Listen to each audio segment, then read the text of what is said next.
जय राम कृष्ण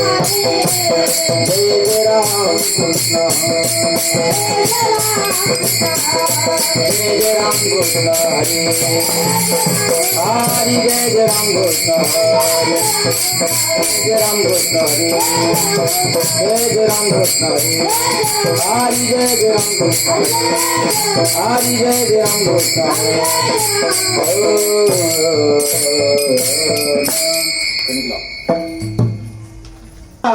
पाहतालोचन लोचन रूप पाहतालोचन रूप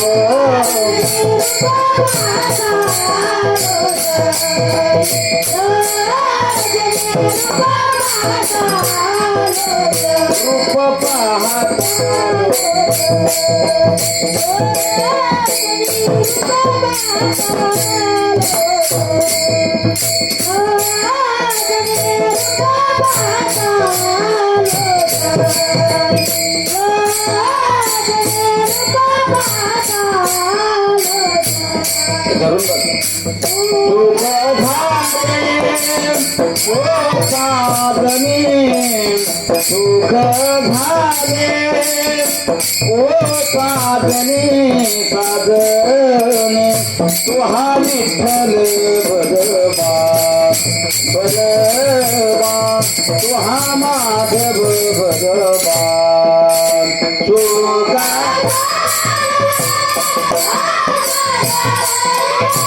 वाटा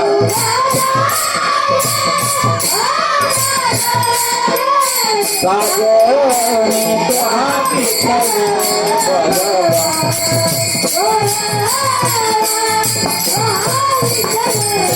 तुहा माधव बलवा तुहा माधव बलवा बलवा तुहा विठ्ठल बलवा बलवा तुहा माधव बलवा तुहा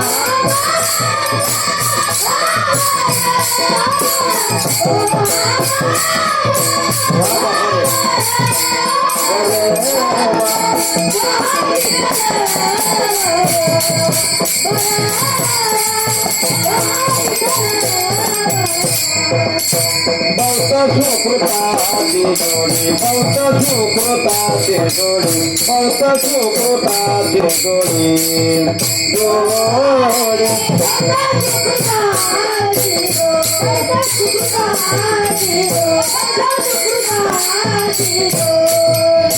म्हणून विठ्ठली आमडी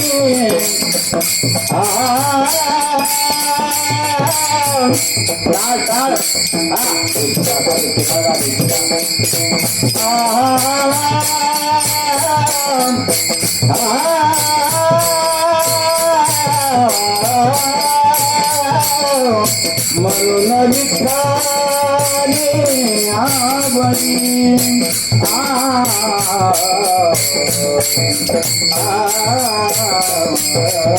म्हणून विठ्ठली आवडी आवडी तुहा विठ्ठल बलवा बलवा तुहा माधव बलवा म्हणून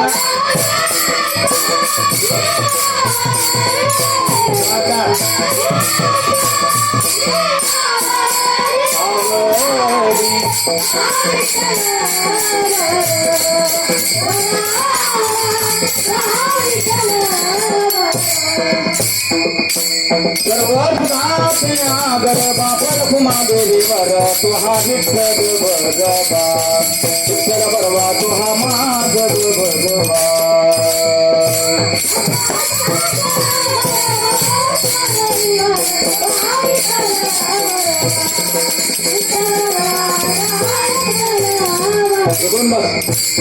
जय जय राम कृष्ण हरे हरि जय राम कृष्ण जय जय राम कृष्ण हरि जय राम कृष्ण राम कृष्ण हरि जय राम जय राम कृष्ण हरि जय राम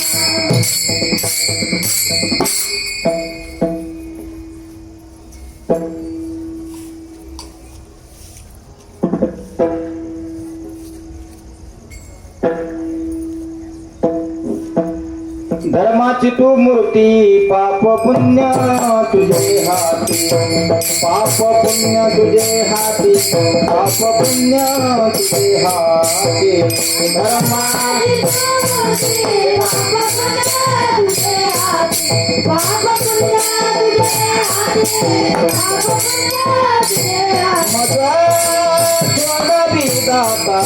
कर्मापासून दुसरा कर्मापासून दुसरा कर्मापासून दुसरा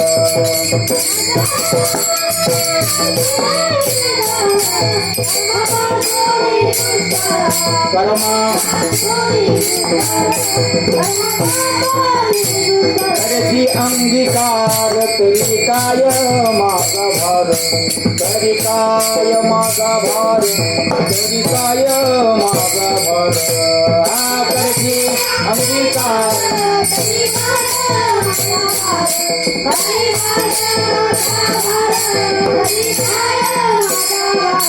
मजा थोडा विधाता कर्मापासून दुसरा कर्मापासून दुसरा कर्मापासून दुसरा मजा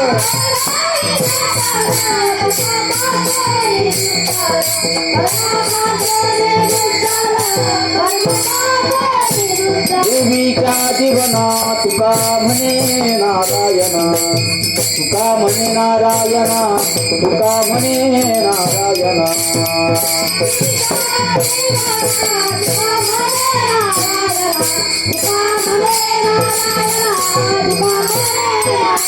मजा थोडा विधाता कर्मापासून दुसरा कर्मापासून दुसरा कर्मापासून दुसरा मजा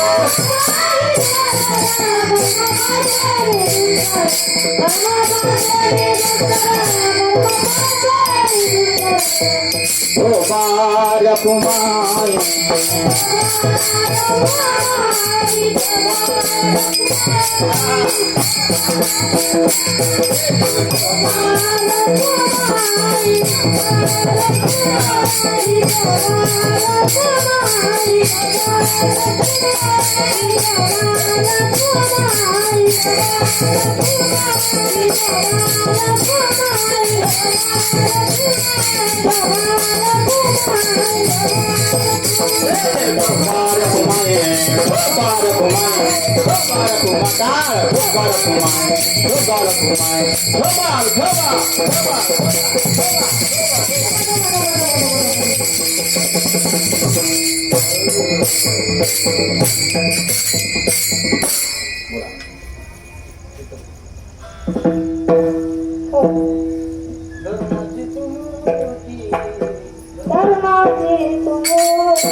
धर्माची तू मूर्ती पाप पुण्य तुझे हाती मज सोडवी दातारा कर्मापासून दुस्तरा करीसी अंगीकार तरी काय माझा भार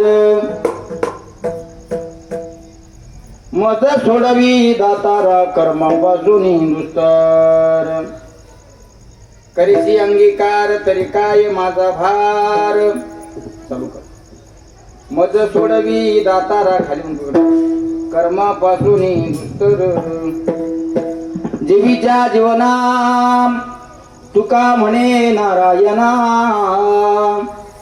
मज सोडवी दातारा कर्मापासून दुस्तर विठ्ठल विठ्ठल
धर्माची तू मूर्ती पाप पुण्य तुझे हाती मज सोडवी दातारा कर्मापासून दुस्तर करेशी अंगीकार तरी काय माझा भार जीवीच्या जीवना तुका म्हणी नारायणा मज सोडवी दातारा कर्मापासून दुस्तर महायोग पीठे तटे भीमरथ्यम म्हणा वरम पुंडलिकाय धातुन मुनिंदेहि समागत्यति समानंद कंदम परब्रह्मलिंगम भजे पांडुरंगम. पांडुरंगा गुरु प्रथम नमन, दुसरे चरण संतांची हे सिद्ध म्हणत जा. ज्यांच्या कृपादाने कथेचा विस्तारू, जयांचे केल्या स्मरण, होय सकळ विद्यांचे अधिकरण. ते बंधू श्रीचरण श्री गुरूंचे ते नमस्कारो नियाता. गजाननं ज्ञानमूर्तिं साक्षात् प्रेम स्वरूपिणं गौरी शंकर दयामूर्तिं भास्करं वंदे पुनः पुनः. नमो सद्गुरु सुगया ज्ञानदीपा, नमो सद्गुरु सच्चिदानंद रूपा, नमो सद्गुरु भक्त कल्याण मूर्ती, नमो सद्गुरु भास्करा पूर्ण कीर्ती. सती रंभा जयाची माता से हो, अकाराम नामे पिता बसे हो. शिरसोली गावी अवतार भैला, नमस्कार माझा मौनी प्रभूला. मुक्ताबाई नमो त्रिभुवना पावने, मुक्ताबाई नमो त्रिभुवना पावने, मुक्ताबाई नमो त्रिभुवना पावने, मुक्ताबाई नमो त्रिभुवना पावने.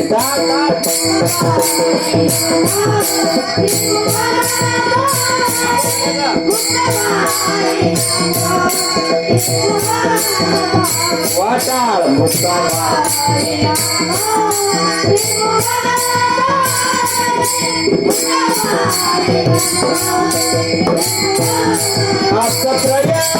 जननी देवाची हे आसत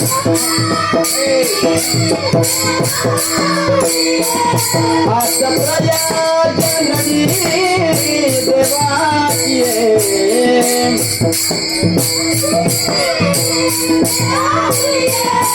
मुक्ताबाई नमो त्रिभुवना पावने, मुक्ताबाई नमो त्रिभुवना पावने, मुक्ताबाई नमो त्रिभुवना पावने, मुक्ताबाई नमो त्रिभुवना पावने.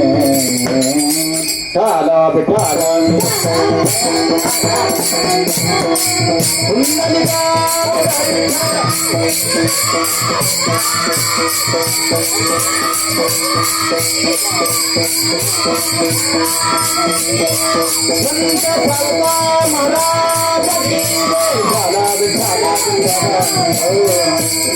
धर्माची तू मूर्ती, पाप पुण्य तुझे हाती, मज सोडवी दातारा, कर्मापासून दुस्तरा उपस्थित.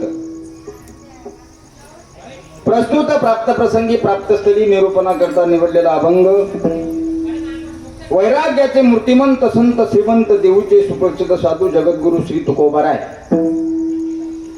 यांचा हा आई जगदंबेच्या चरणावर काहीतरी मागण्यासाठी निवडलेला अभंग आहे. आजूबाजूला बोलू नका, पोरं बोलू नका. आई जगदंबेच्या चरणी हे कीर्तन वाघ पुष्प समर्पण करण्याच्या निमित्ताने आपण सगळे लोक एकत्रित आलो आहोत. बंद करा, बंद करा.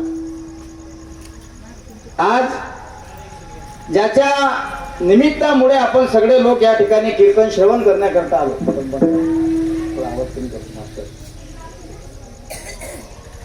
त्या निमित्ताने आई जगदंबेच्या चरणावर हे वाघ पुष्प समर्पण करायचं आहे. आणि खरोखर आज संपूर्ण देशामध्ये, संपूर्ण विश्वामध्ये आई जगदंबा मातेचा हा पावन आणि पुनीत पवित्र असलेला नवरात्र मातेचा दुर्गा उत्सव या ठिकाणी चालू आहे.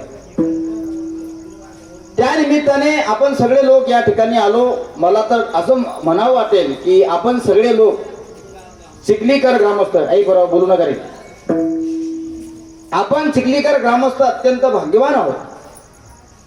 खास करून आपलं चिखली जे गाव आहे हे बुलढाणा जिल्ह्यात आहे आणि विदर्भाची पंढरी म्हणून ओळखला जाणारा समर्थ सद्गुरू संत सम्राट श्रीमंत योगी गजानन महाराजांचं संस्थान सुद्धा मला असं वाटते की आपल्या बुलढाणा जिल्ह्यातच आहे.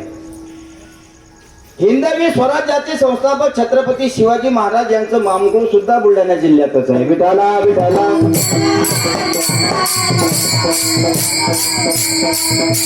आई प्रत्यक्ष तुळजाभवानी मातेने छत्रपती शिवाजी महाराजांना कृपा दृष्टीने हाणली आणि हिंदवी स्वराज्याचे संस्थापक छत्रपती शिवाजी महाराज यांना भेट म्हणून आई भवानीनं 75 किलोची तलवार दिली. ऐका, आज छत्रपती शिवाजी महाराजांना कुठलंही कार्य करायचं असेल तर मला असं वाटते छत्रपती शिवाजी महाराज अगोदर तुळजा मातेचं दर्शन घ्यायचे आणि तुळजा मातेचं दर्शन घेतल्यानंतर तुळजा मातेनं छत्रपती शिवाजी महाराजांना कौल द्यावा. कौल दिल्यानंतर महाराजांचे हात मयानेच्या दिशेनं पळावे. मयानेच्या दिशेने गेल्यानंतर मयानातली तलवार बाहेर यावी आणि संतांनी धर्माचं रक्षण केले. तसं छत्रपती शिवाजी महाराजांनी सुद्धा धर्माचं रक्षण करावं. आज ज्यांचा अभंग आपण या ठिकाणी निवडला यांचा अधिकार जर आपण पाहिला, कोण जगद्गुरु संत श्री तुकाराम महाराज 4 चरणाचा अभंग आहे. मी परिचय देईल तुम्हाला. राजे संभाजीनगर ग्रामस्थ अत्यंत सुंदर असं नियोजन आहे आणि नवदुर्गा उत्सव मंडळाच्या वतीने हा कार्यक्रम आयोजित या ठिकाणी केलेला आहे. आमच्यावर नितांत प्रेम करणारे आमचे मित्र श्री हरिभक्तीपरायण संतोष साहेब जोगदंडे यांच्या अत्यंत आग्रहास्तवी सेवा या ठिकाणी होत आहे. आमचे गजानन भाऊ जाधव असतील, आमच्या अनुराधा परिवारातले लोक असतील, आमच्या मुंसाजी महाराज परिवारातले लोक असतील, ही सगळी लोक माझ्या तोंड परिचय म्हटल्यापेक्षा अत्यंत जवळची आहे. जवळची म्हटल्यापेक्षा खुर्चीला खुर्ची लावून बसणारी आहे. आणि त्या निमित्ताने या सर्व मंडळींना मला या ठिकाणी आग्रह केला, सांगितलं.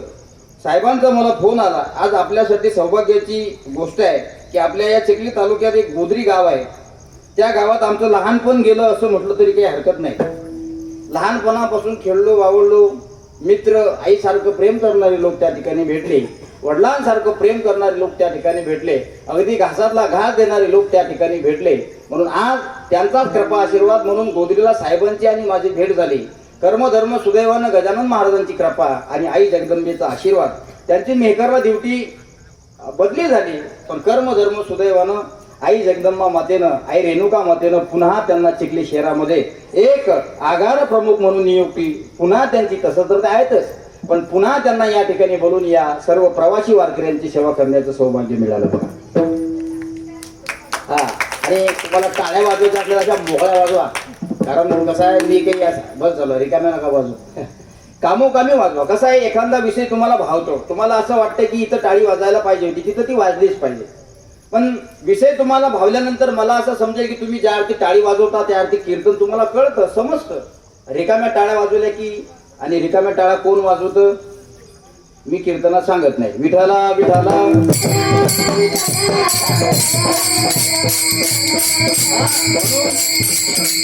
जोगदंडे साहेबांच्या अत्यंत आग्रहास्तवी सेवा या ठिकाणी समर्पण करायची आहे आणि त्या निमित्तानं हा 4 चरणाचा अभंग आपण निवडला. अभंग फार सुंदर आहे. खरं तर कीर्तन सुट्याच्या वेळेला कीर्तन चालू झालं असू द्या, कारण आपला सगळा कारभार आहे. साहेब म्हणले महाराज तुम्ही पुढे जा, तुम्ही नियोजन करा. म्हटलं बरं आहे, माझ्या लग्नात मलाच नाचायला लावा. हा, घोडंही आपलं, नरदेही आपला, वरालाही आपलं, पंगतही आपली, असू द्या, हा कार्यक्रम आपला आहे. आणि या संत सेना न्हावी भवनामध्ये मला असं वाटतं हा माझा दुसरा कार्यक्रम आहे. एकदा असंच शिक्षक वृंद आहेत आपले सगळे, जाधव सर आहेत, या सगळ्यांना माहीत आहे.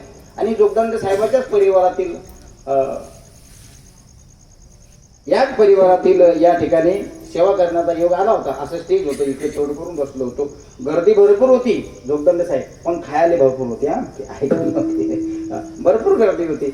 आजही भरपूर गर्दी आहे. खरं सांगू का तुम्हाला, आमच्यासारख्या लोकांना हजारो लोकांमध्ये कीर्तन करायची सवय आहे. आता तुमच्या सर्वांच्या आशीर्वादाने सगळं महाराष्ट्र भ्रमण करायला मिळतं. हे आमचं काहीतरी आदल्या जन्माचं पुण्य असेल, कारण पुण्य असल्याशिवाय कुठली गोष्ट शक्य होत नाही. कारण लहान लेकरू जर चालायला शिकत असेल, त्याच्या पाठीमागं आईचा आशीर्वाद असला पाहिजे. आपला मुलगा जर योग्य कर्म करत असेल त्याच्या पाठीमागं वडिलाचा सुद्धा आशीर्वाद असला पाहिजे. पण आपला मुलगा लहान मोठावला कर्म चांगलं करतोय, पण एवढंच नाही, तो धार्मिक कार्यक्रमाकडे वाटचाल करतोय, याच्या पाठीमागे सुद्धा कोणाच्या तरी गुरुचा आशीर्वाद असला पाहिजे. आणि मला असं वाटते की आम्ही ज्यांचा आशीर्वाद या ठिकाणी मिळवला ते संत आहेत. नीट ऐका, ज्यांचा आशीर्वाद आमच्या पाठीशी आहे, अहोरात्र बाबा आमच्या पाठीशी आहे, ते संत आहेत, ते श्रीमंत आहेत, ते योगी आहेत, ते समर्थ आहेत. आणि त्यांचं नाव म्हटल्यानंतर प्रत्येकाच्या तोंडात एकच वाक्य येतं, जय सद्गुरु गजानन महाराज की जय. गजानन महाराज शेगाव निवासी सद्गुरु संत सम्राट यांच्या संस्थेमध्ये आम्हाला शिकण्याचं 4 वर्षाचं सौभाग्य मिळालं आणि 4 वर्ष त्या ठिकाणी शिकलो म्हणून आज कुठंतरी हे फळ फळाला आलं असं मला वाटतंय. ऐका, म्हणून कीर्तन म्हणजे कीर्तन नेमकं काय ऐका. जीवनामध्ये जर परिवर्तन कीर्तन श्रवण करून होत असेल तर नक्की कथा कीर्तन श्रवण केलं पाहिजे. आम्ही नेहमी सांगतो कीर्तन कथेच्या माध्यमातून सज्जनांनो, कीर्तन प्रवचन कथा जीवनातल्या व्यथा दूर करण्यासाठी असतात. मनाचं मनोरंजन जर तुम्हाला व्हावं असं वाटत असेल तर मला असं वाटते प्रत्येकाच्या घरात टीव्ही आहे. टीव्ही आहे का तुमच्याकडे टीव्ही? आता टीव्ही तर फार लांबचा विषय आहे सज्जनांनो. तुमच्या खिशामध्ये प्रत्येकाच्या मोबाईल आहे. तो मोबाईल इतका खतरनाक आहे की कीर्तन सुद्धा शांततेत ऐकू देत नाही. म्हणून आजकाल तरुण पिढी कीर्तनाच्या दिशेनं वाटचाल करायला पाहिजे. ती काळाची गरज आहे. तरुण पिढी कीर्तन श्रवण करण्यासाठी आली पाहिजे, ही अत्यंत काळाची गरज आहे. पण तरुण पिढी तुम्हाला कीर्तनासाठी भागवत कथा श्रवण करण्यासाठी दिसत नाही तर नको त्या ठिकाणी ती गेल्याशिवाय राहत नाही. लक्षात ठेवा, आज जर या कष्टकरी कलियुगामध्ये हे असंच चालत राहिलं, हे असंच चालत राहिलं तर मला असं वाटते तरुण मुलगा आपला बापाला कधी मारेल याची गॅरंटी नाही. विठाला विठाला विठाला.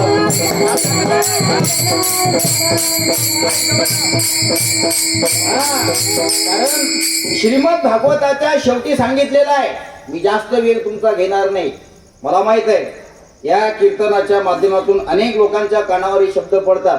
कीर्तन म्हणजे काय याचा संक्षिप्त जर उदाहरण तुम्हाला सांगायचं झालं, कीर्तन म्हणजे ज्या सांगितलेल्या विषयातून समोरच्या श्रोत्याचं थोडंफार का होईना परिवर्तन होत असेल, जिथं होते परिवर्तन तया नाम कीर्तन. कीर्तन ऐकल्यानंतर जर समाजातल्या वाईट वक्त्या मार्गाने जाणाऱ्या लोकांचं परिवर्तन होत असेल तर कीर्तन ऐकलं पाहिजे. मनाचं मनोरंजन व्हावं याकरता तर मी तुम्हाला सांगितलंय प्रत्येकाच्या भीतीला टीव्ही चिटकलेला आहे, प्रत्येकाच्या खिशामध्ये मोबाईल सुद्धा आहे. सेकंदाला रील बदलते, सेकंदाला बोट फिरवलं की खालची रील वर, बर फिरवलं की एकाला मी विचारलं का रे दादा तुमच्या या सुंदर अशा चिखली गावामध्ये सुंदर असं नियोजन केलेलं आहे एका दिवसाचं. आई जगदंबा मातेचा नवरात्री उत्सव चालू आहे, 5वी माळ आहे, अत्यंत आनंदी आहे संपूर्ण देश. बघा ना तुम्ही माता मावल्या, बघा ना तुम्ही शेतकरी वर्ग, बघा ना तुम्ही नोकरीवर असणारे सर्व कर्मचारी अत्यंत आनंदात आहे. का आनंदात आहे बघा, सकाळी ड्युटीवर जाण्याच्या अगोदर जगदंबा मातेचं ते श्रीमुख पाहतात, दर्शन घेतात आणि नंतर पुढील वाटचालीस ते वाटचाल करतात. याचं कारण आहे आई जगदंबेचा चेहरा पाहिल्यानंतर माणसाला कितीही दुःख असू द्या मला असं वाटतं ते बर्फासारखं थंड होतं. याचं कारण एकच आहे की माझी जगत्राय जननी ही समर्थ आहे. जगत्राय जननी समर्थ आहे. बघा ना कसं तेज दिसतं, कसा चेहरा दिसतो त्या मूर्तीचा. असं वाटते की प्रत्यक्ष लक्ष्मी या ठिकाणी अवतरलेली काय. याचा अर्थ असा आहे सज्जनांनो की परिवर्तन झालं पाहिजे. कीर्तन प्रवचन कथा या परिवर्तन करण्यासाठी आहेत. मनात मनोरंजन व्हावं असं आपल्याला वाटत असेल. मी एका मुलाला विचारलं का रे बाबा सुंदर नियोजन केलेलं आहे, आपण कीर्तन ऐकायला चाल. म्हणलं नाही महाराज. म्हटलं का रे? म्हणे तुम्ही नाही का एकटेच उभे असता म्हणे आणि बाकीचे बाजूले पुतळ्यासारखे उभे असतात म्हणे. म्हटलं मग? म्हणे 2 घंटे एकटाच माणूस उभा असते. इथं नाही का म्हणे सेकंदाला माणूस बदलते म्हणे, सेकंदाला. म्हणे कसा काय? म्हणे हे पण मोबाईलची रील वर केली की बदलली, वर केली की बदलली. इथं काय म्हणे एकटाच महाराज असतो, धोतर घातलेला असतं, कंबर बांधलेली असते, फेटा बांधलेला असतो, चाटा मारणं चालू असतात. असंच ना? असंच ना? म्हणजे मी काय चाटा मारायला आलो का इथं? एक मार्मिक विरोध म्हणून तुम्हाला सांगितलं कीर्तनाच्या माध्यमातून आपल्या शरीराचं परिवर्तन झालं पाहिजे. आणि महत्वाचा मुद्दा नीट लक्षात ठेवा, माझ्या आई वडिलांसारखे मित्रासारखे लोक आहेत, काही मित्रासारखे आहेत, काही आई वडिलांसारखे आहेत, काही ज्येष्ठ आहेत, काही छोटे आहेत. परिवर्तन कसं झालं पाहिजे ऐका. का ऐकलं पाहिजे आपण कीर्तन? कीर्तनानं माणसाचा उद्धार होतो. तुम्हाला जर सद्गती प्राप्त व्हावी असं वाटत असेल तर काय ऐकलं पाहिजे? कीर्तन. तुम्ही तर काही ऐकत नाही माय बाप. आम्ही जर कोणाचं ऐकलं नसतं तर मला असं वाटते आम्ही या ठिकाणी कीर्तन करायसाठी उभं राहिलो नसतो. आम्ही आमच्या आई वडिलांचं ऐकलं, आई वडिलांनी सांगितलं जाय तुला संस्थेत जावं लागते. त्या काळात जर आम्ही म्हटलं असतं बाबा तुम्हाला तर काही समजत नाही, तुम्ही आम्हाला नको त्या संस्थेत पाठवता असं जर म्हटलं असतं तर मला असं वाटते आज आम्ही सुद्धा विळा घेऊन सोयाबीन सोंगायला गेलो असतो. खराय का खोटाय काका? हो चष्म्यावाले काका. परिस्थिती खतरनाक आहे. ही साधूची कृपा आहे. कीर्तन प्रवचन करणं म्हणजे काही बगलीतल्या गप्पा काढून सांगणं असं नाही बरं. पाहुणे अग्रंथ करावे कीर्तन, तेव्हा आले फळ जाणं त्याचे. तुकोबा म्हणतात पाहुण्या ग्रंथ करावे कीर्तन तेव्हा आले फळ जाणून त्याचे. तुम्ही कर्म करत चला, कर्माच्या फळाची अपेक्षा करू नका. तुम्ही तुमचं काम चालू ठेवा. त्याच्या काम केल्यानंतर कामाचं फळ तुम्हाला मिळेल की नाही मिळेल याचा विचार तुम्ही करू नका. बघा, तुमचं काम जर सातत्याने चालू असेल, मी नारदाच्या गादीवर सांगतो, आज केलेलं काम, उद्या केलेलं काम, परवा केलेलं काम, एका महिन्यात केलेलं काम, वर्षभर केलेलं काम, याचं फळ तुम्हाला 1.5व्या वर्षी नाही भेटणार. पण एक दिवस तुमच्या आयुष्यामध्ये असं घडेल की त्या केलेल्या कामाचं फळ तुमच्या पदरात पडल्याशिवाय राहणार नाही. ही साधूची ताकद आहे. कर्म चालू ठेवा. आणि कर्म करत असताना कर्म हे निष्काम कर्म असलं पाहिजे. तयानंद कीर्तन म्हणजे काय? कीर्तन चांग कीर्तना चांग, हात चालू ठेवायची टाकणार. कीर्तन चांग कीर्तना चांग, होय अंग हरी रूपा. कीर्तन चांग कीर्तना चांग. बघा किती शुद्ध भाव सांगितला. माझे संत म्हणतात, होय अंग हरी रूप. कीर्तन अध्ययन करत असताना, कीर्तन कर्णाच्या द्वारातून अंतरंगामध्ये प्रवेश करत असताना, कीर्तन जर तुम्ही श्रवण करत असाल, पण श्रवण करत असताना देव देवळात असला पाहिजे, पण चित मात्र खेटरत नसलं पाहिजे. काय बरेच लोक कीर्तनात बसतात. एका गावाला मी कीर्तनाला गेलो, तिकडे हिंगोलीकडे कीर्तन मस्त ऐकलं, रंगात आलं. भला मोठा समाज समोर बसला होता, पण जो समोर कीर्तन ऐकण्यासाठी बसला होता त्यानं नवी कोरी करकरी चप्पल घेतली होती 1000 रुपयाची. किती रुपयाची? सांगायला काय पैसे पडतात का? 1000 रुपयाची घेतली होती, पण तो समोरच बसला. ऐकणारा जरा दर्दी होता. ऐकणारे दर्दी असले पाहिजे. कीर्तन ऐकण्यासाठी गर्दी नसली पाहिजे. जिथं गर्दी आहे तो तमाशा आहे. विठाला विठाला विठाला.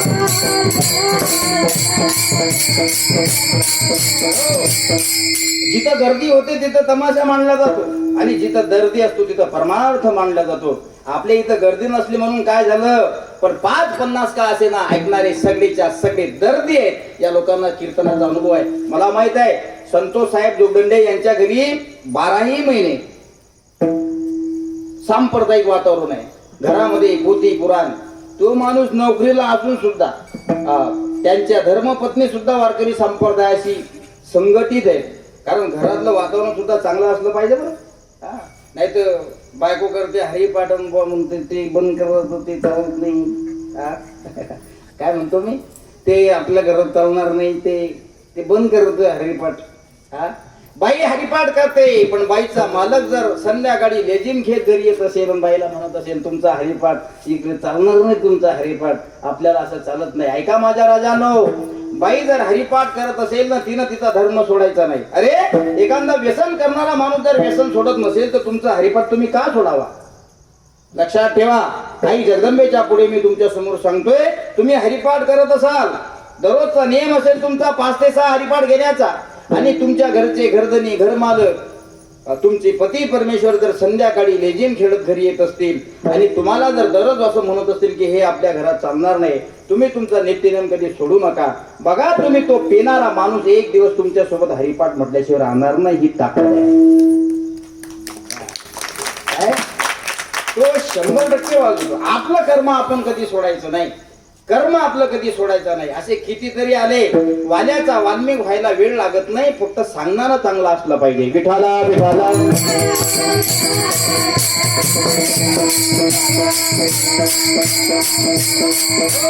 सांगणारा चांगला असला पाहिजे. एकाला मी विचारलं तुम्ही काय करता, म्हणे काही नाही महाराज, आवड आहे खूप परमार्थाची, अत्यंत आवड आहे म्हणे. हरी विजय वाचतो, राम विजय वाचतो, सगळ्या प्रकारचे ग्रंथ आम्ही वाचतो म्हणे, आवड खूप आहे. पण काय करू म्हणे, परमार्थ करत असताना काही लोक मला चिडवतात. ऐका, परमार्थामध्ये तुम्हाला जर तुमचा विकास करायचा असेल तर मागे उलटून कधी पाहायचं नाही. ऐकायला येते ना? ऐका, समोर चालणाऱ्या माणसानं पाठीमागे कधी उलटून पाहायचं नसतं. कारण समोर चालणारा माणूस हा समोर चालत असतो. म्हणून आमच्या विद्यार्थ्यांना सुद्धा मी नेहमी सांगतो, कीर्तनात पुढे उभं राहिलं पाहिजे. गायन क्लास असेल, संस्कृत क्लास असेल, ज्ञानेश्वरी क्लास असेल, प्रवचन क्लास असेल, कीर्तन क्लास असेल, पुढे बसलं पाहिजे. याचं कारण काय? पुढे बसणारे माणसं नेहमी पुढे जात असतात आणि मागे बसणारे माणसं ते मागे जातात, ते कधी पुढे जात नाहीत. म्हणून आपल्याला जर पुढे जायचं असेल तर पुढे बसलं पाहिजे. लोक तुम्हाला काय म्हणतील इकडे लक्ष देऊ नका. कारण हाती चले बाजार तो कुत्रे भुके हजार असं म्हणतात ना. हाती चले बाजार तो कुत्रे भुके हजार. बघा हाती रस्त्यानं चालतोय, भला मोठा बलाढ्य आहे तो हाती. हे मोठमोठाले पाय आहेत त्या हत्तीचे, हे मोठी मोठी सोंड आहे हत्तीची. अशा डवलत त्याची सोंड चालत असते आणि असा राजेशाही थाटामध्ये त्याचं आगमन होतं. आणि बघा तो प्रवास करत असताना, गावामधून जात असताना प्रत्येक गल्लीचे कुत्रे एकमेकाला मिस कॉल देऊन फोन लावून बोलावून घेतात. अरे इकडे ये भाऊ, इकडे ये भाऊ, इकडे ये. सगळे येतात. आल्यानंतर काय म्हणतात, बघा तो हत्ती चालला. हत्तीच्या अंगावर भुकण्याचे प्रहार करतात. पण गल्लीतून चाललेला हत्ती पाठीमागे कधी पाहत नाही. याचं कारण एवढंच आहे, पुढे चालणारा माणूस जर मागे पाहत असेल, हा भुकणाऱ्या कुत्र्याचा कधी अपमान होत नाही, समोर चालणाऱ्या माणसाचा अपमान होतो. हे शाश्वत सत्य आहे.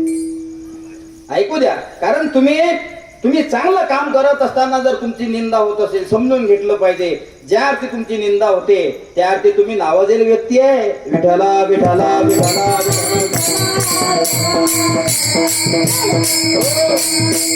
नावाजलेल्या व्यक्तीचीच निंदा होते, कोणाचीही निंदा होत नाही. बघा आपल्या महाराष्ट्रासाठी कालचा दिवस अत्यंत सौभाग्याचा दिवस होता. हो की नाही रे पोराव? बुकीट टेंगून हसले म्हणजे होता की नाही? बुकीट टेंगून गुलीगत धोका. किती चेष्टा करत होती त्या सूरज चव्हाणची. सूरज चव्हाण होता ना तो. किती चेष्टा करत होती, वेगवेगळ्या प्रकारच्या रील बनवत होता. त्यानं त्याचा धर्म कधी सोडला नाही. त्याची लोक निंदा करत होते.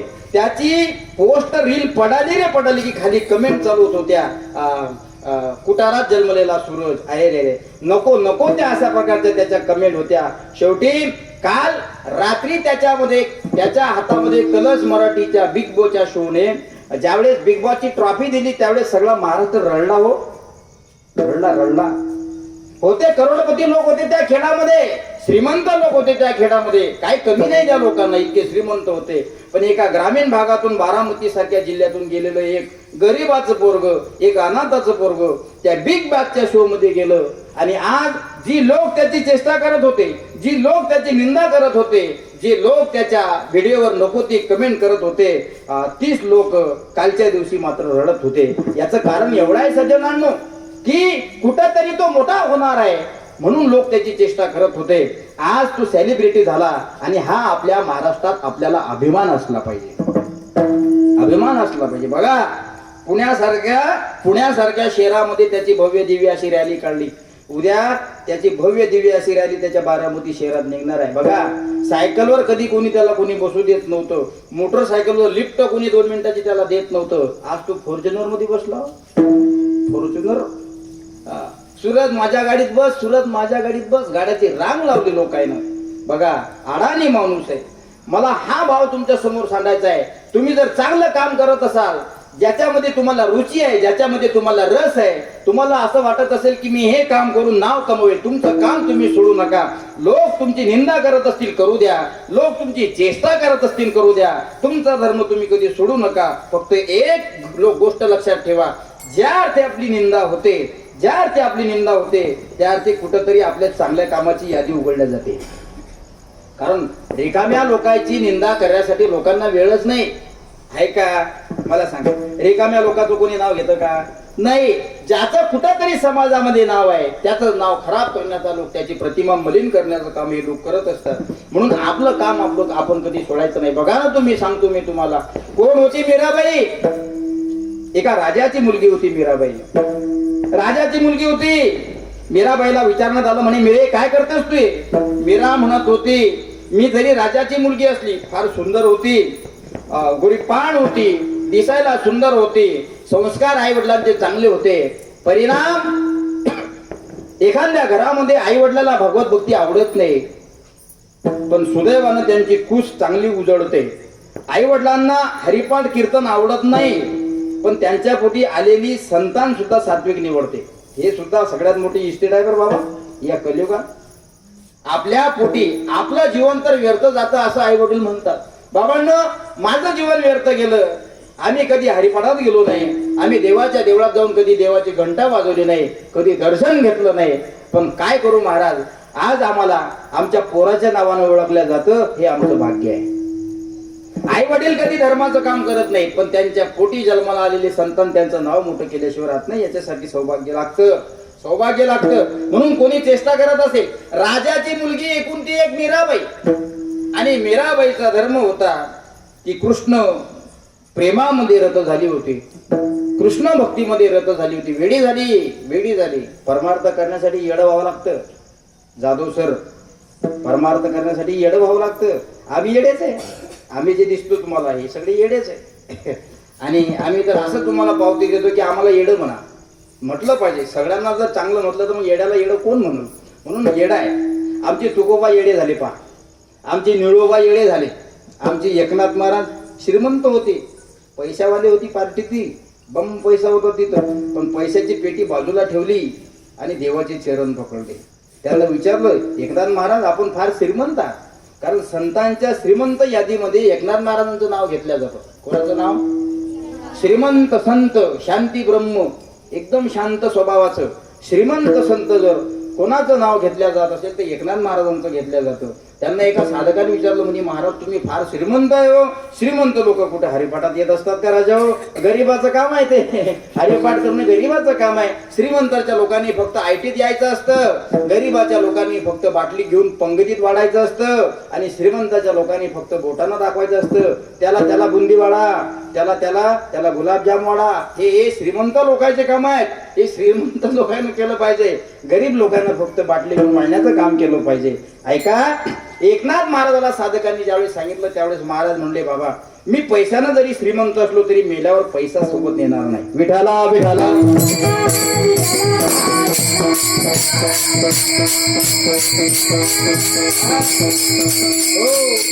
एकनाथ महाराजांच्या वाक्याने त्या साधकाचं मन जिंकलं गेलं. ते म्हणलं, महाराज तुमचं तेही बरोबर आहे. आज परिस्थिती तशीच आहे. आपण पैशानं फार श्रीमंत आहे, खूप पैशानं श्रीमंत आहे. एवढा पैसा असून सुद्धा आपल्याला असं वाटते की दररोज आलेच पाहिजे, गेले पाहिजे ही इच्छा नसते कोणाची, आले पाहिजे. माझंही तसंच आहे. मीच काय कमी आहे का? आमचंही तसंच आहे. तुमच्या यादीतले आहे आम्ही. प्रत्येकाला तसं वाटते, पण एक विचार लक्षामध्ये ठेवला पाहिजे, कमावत असताना थोडंफार देण्याची सुद्धा प्रवृत्ती असली पाहिजे. एखादा गरीब मुलगा असेल, अनाथ असेल तो मुलगा, आई वडील जन्म देतात त्याचे वारले असतील, संपले असतील, शाळा शिकण्याची इच्छा आहे त्या घड्याची, पण कर्म धर्म सुदैवानं खिशात दमडी नाही, अर्थात पैसा नाही. एखाद्या गरीबाच्या मुलाला जर तुम्ही, अनाथ मुलाला जर शाळेचा ड्रेस, शाळेची पुस्तके घेऊन दिले, तुम्हाला सांगतो सज्जनांनो, तो तुमचं नाव कधी विसरणार नाही. आणि खरं सांगू, तुमचं नाव घेतल्याशिवाय तो कधी मरणार नाही. ताकद आहे असली पाहिजे. आपल्याला द्या वाटत नाही, आपल्याला फक्त देव येऊ द्या. आणि येऊ द्या म्हटलं. हे एकनाथ महाराज त्या साधकाला सांगतात, महाराज पेटी भरलेली आहे, सोनं आहे, चांदी आहे, नाणी आहेत, हिरे आहे, माणिक आहे, एवढंच कशाला? परीस आहे. परीस काय आहे? परीस आहे वाटते तुमच्याकडे. काय होतं त्या परिसानं? अरे वा, परिसानं काय होतं? परिसानं भंगारचं लोखंड होतं. बरोबर आहे ना? नाही, हुशार आहेत सगळे लोक. ऐका, जास्त वेळ तुमचा घेत नाही. लोकनाथ सर ऐकायला मस्त येते ना, शांततेत मस्त हसत खेळत कीर्तन करू आपण, असं काही दडपण नाही. ऐकलं पाहिजे, ऐकल्यानं खूप ज्ञान होतं. आमचे गुरुजी आम्हाला नेहमी सांगायचे बघा, आमचे गुरुजी म्हणायचे, थोडाफार अभ्यास कमी केला तरी चालेल, पण तुम्ही ऐका. नाही तर मग असंच असते. आता आपल्या घरातली पत्नी सुद्धा म्हणते, तुम्हाला तर काही समजत नाही. समजत नाही. एकाला मी विचारलं, म्हणलं काय भानगड आहे? म्हणे 4 लेकराचा बाप आहे महाराज मी. म्हटलं मग? ही म्हणते म्हणे मला तुम्हाला काही समजत नाही. आता काय करू? 4 लेकराचा बाप असून म्हणते म्हणे समजत नाही. अरे हा प्रपंच आहे सज्जनानो, हा कधी कोणाला समजू देत नाही. आणि तो अजून कोणाला समजला नाही, तो अजून कोणाला. हे समजलं पाहिजे. विठाला विठाला. म्हणून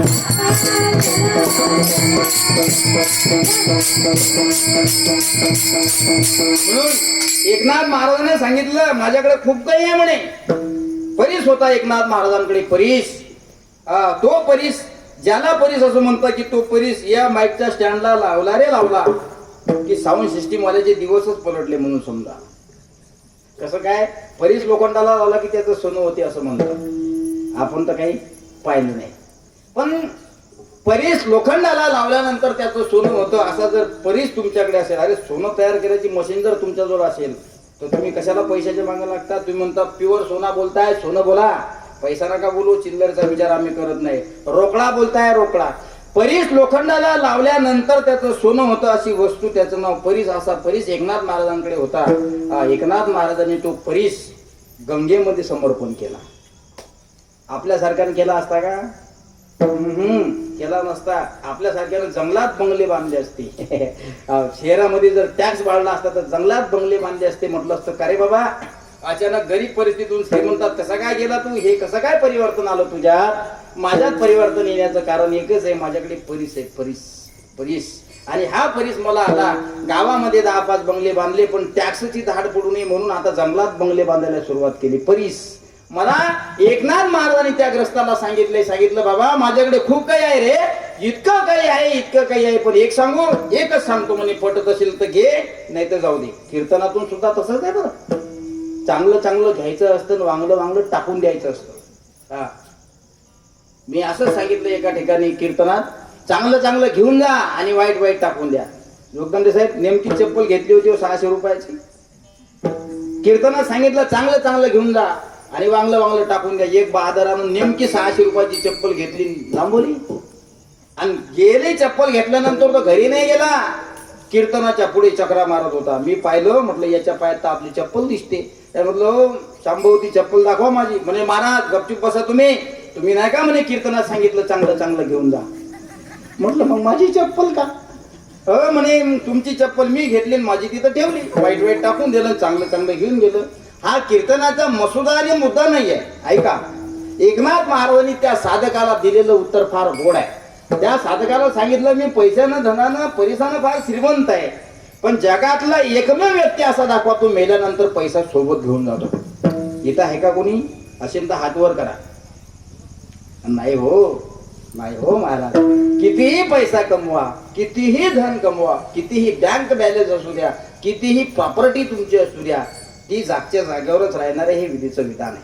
म्हणून कीर्तन ऐकलं पाहिजे सज्जनांनो. एकनाथ महाराजांनी त्या ग्रसाला सांगितलं, बाबा हा माझ्याकडे परीस आहे, पण या परसाकडे पाहून मी त्या परिसाला एक प्रश्न करतो की काय रे परिसा, तू आहे तोपर्यंत मला धन दौलत संपत्ती सोनं नाणं सगळं देशील, पण मी गेल्यानंतर सोबत येणार नाही ना. मग याकरता मी तुला गोदावरी नदीमध्ये ते विसर्जन करून देतो. बघा तुम्ही, एकनाथ महाराज सकाळी 4:45 वाजता गोदावरी तीरावर जायचे. पैठणमध्ये गोदावरी जायची तिथं नदी. त्या गोदावरीच्या पात्रामध्ये कंबर एवढ्या पाण्यात जाऊन सूर्य भगवंताला, चंद्र भगवंताला जल समर्पण करायचे. कर्म धर्म सुदैवान तू परीस एकनाथ महाराजांनी गोदावरीच्या पात्रात समर्पण करून टाकला. महाराज सकाळी जायचे तर महाराजांच्या हातात पैसे यायचे. बघा तुम्ही, आपल्या हातात 1 रुपया लवकर येत नाही, त्यांच्या हातात परीस येत होते. परीस. मग एकनाथ महाराजांनी सांगितलं, सज्जनांनो बघा म्हणे, मोठ्याची यादी डोळ्यासमोर ठेवली. आता मोठ्याची यादी डोळ्यासमोर ठेवली. मोठ्याची यादी डोळ्यासमोर ठेवण्याचं कारण एवढंच आहे, हे फक्त तुमच्या आमच्या करता आहे. मोठ्याची यादी, मोठ्याचं अनुकरण करा. कधीही तुम्हाला शिकायचं असेल तर मोठ्याचं पाहून शिकलं पाहिजे. आमच्या मुलांना आम्ही नेहमी मार्गदर्शन करतो, बाळांनो तुम्ही तक्षशिला शाळेमध्ये बसता. हो गुरुजी, आम्ही तक्षशिला शाळेत बसतो, पण तुमच्यापेक्षा 4% शिल्लक मार्क कमावणाऱ्या पोराजवळ तुम्ही बसत जा. खरं आहे का खोटं आहे का हो बाबा? तुमच्यापेक्षा 4 मार्क जो दरवर्षी शिल्लक कमावतो तो नका का तुमच्याशी बोलू द्या, पण तुमच्यापेक्षा 4 मार्कानं तो दरवर्षी पुढे असतो, त्याच्या संगतीत तुम्ही बसा. बघा तुमच्यात सुद्धा परिवर्तन झाल्याशिवाय राहत नाही. हा संगतीचा परिणाम आहे. आपल्याला मागं बसायची सवय आहे. कीर्तनात मांग, फक्त खायला पुढे. विठाला विठाला विठाला.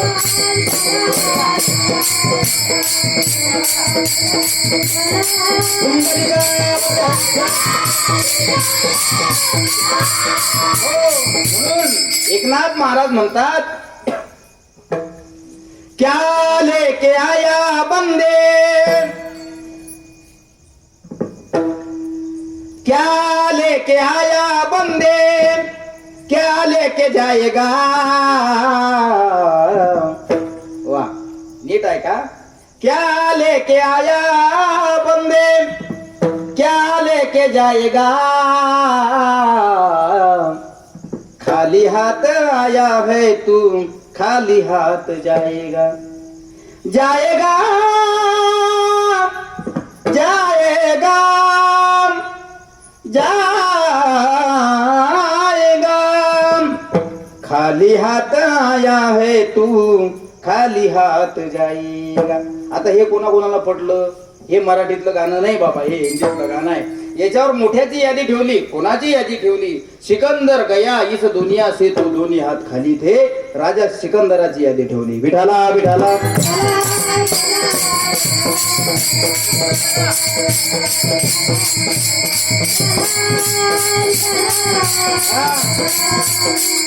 म्हणून मोठ्याची यादी आपल्या डोळ्यासमोर ठेवली. याचा सिद्धांत एवढाच आहे सज्जनांनो, की मोठ्याचं अनुकरण करणं शिका. एखादे चांगले वक्ते असतील, चांगलं कीर्तन, चांगलं प्रवचन, चांगलं गायन, चांगलं वादन त्यांचं असेल, त्यांचं अनुकरण करा ना तुम्ही. सर मला थोडं त्यांचं अनुकरण करा. काय तुझ्यात परिवर्तन झाल्याशिवाय राहणार नाही. आणि एक सांगू, लहानपणापासून शेवटच्या श्वासापर्यंत माणसानं शिकत राहिलं पाहिजे. आपण गायक झालो, आपल्याला चार चाली येतात, आपण वादक झालो, आपल्याला कीर्तन येतात, हा मोठेपणा नसला पाहिजे तुमच्याजवळ. ज्या दिवशी हा मोठेपणा तुमच्याजवळ आला त्या दिवशी तुम्ही नापास. तुम्हाला शेवटपर्यंत पास राहायचंय. नका तुम्ही मेरिट मध्ये येऊ, नका तुम्ही गोल्ड मेडलिस्ट होऊ, पण कमीत कमी तुम्ही आयुष्यभरासाठी पास झाले तरी होणाऱ्या माणसाला समाधानकारक तो विषय ठरत असतो. म्हणून याचा विचार आपण केला पाहिजे. बघा तुम्ही कोण होते? सिकंदर. राजा सिकंदर त्यांच्या मुनींजीला सांगायचा, म्हणे मी फार श्रीमंत आहे रे. म्हणे मग म्हणे महाराज, आपण ही जी प्रॉपर्टी कमावली, ही प्रॉपर्टी मेहनतीची नाही. म्हणे इस्टेट कमवा, पण ही मेहनतीची असली पाहिजे. जोडनिया धन उत्तम व्यवहार, उदास विचार. थोडी सिस्टीम पाहिजे होती हो जोगदंडे साहेब, मजा आली असते. विठाला विठाला.